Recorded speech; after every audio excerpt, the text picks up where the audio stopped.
The lesson. Oh yeah.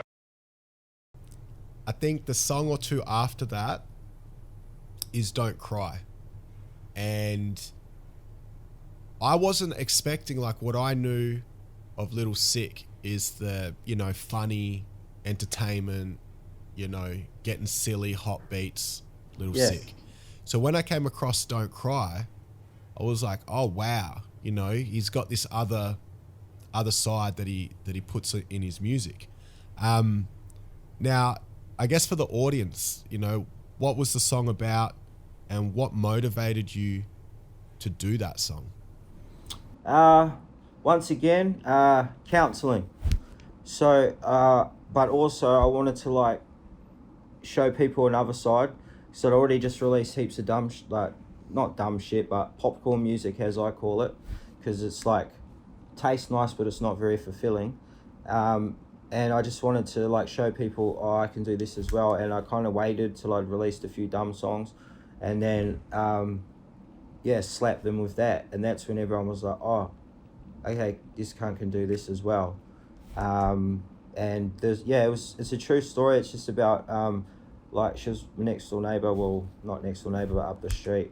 We were best friends, pretty much grew up together, and she went through some shit, and you know, her mum died, OD'd. We found the mum when we were kids, and then her dad ended up moving into the house they were living in, and he was like a terrible drunk, and he was in pain as well himself because he just loved his wife, and he just got pissed one night and did some dumb shit to her, and then he shot himself, and then she shot herself with the same gun.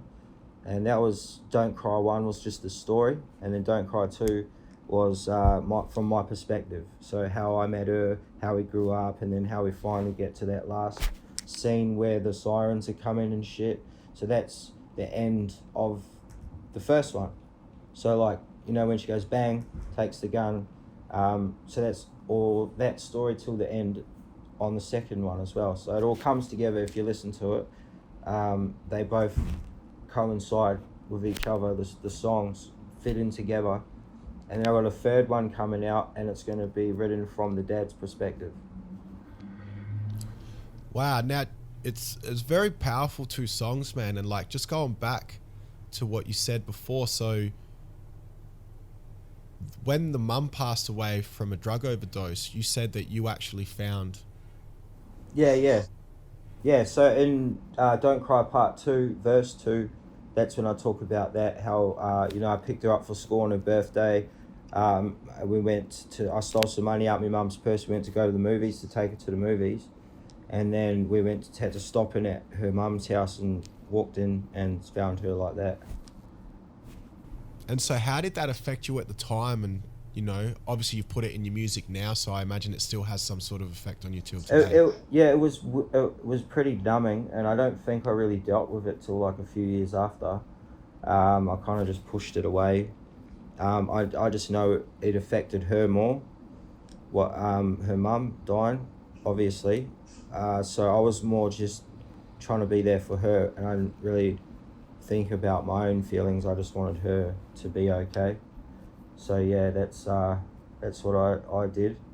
And then, yeah, you guys know the story. She ended up shooting herself, and I actually didn't find her, but I was one of the first on the scene because I went to go pick her up to go to school. It was actually her birthday that day, so I had a box of shocks for her that I bought for her, and yeah, it was all cornered off, and I just ran to it. They wouldn't let me in, held me down, and yeah, so I didn't actually witness her body or anything, but probably thank God. How old were you when?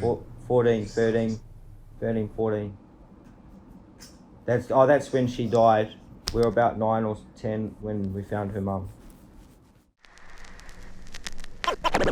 The lesson. Oh yeah.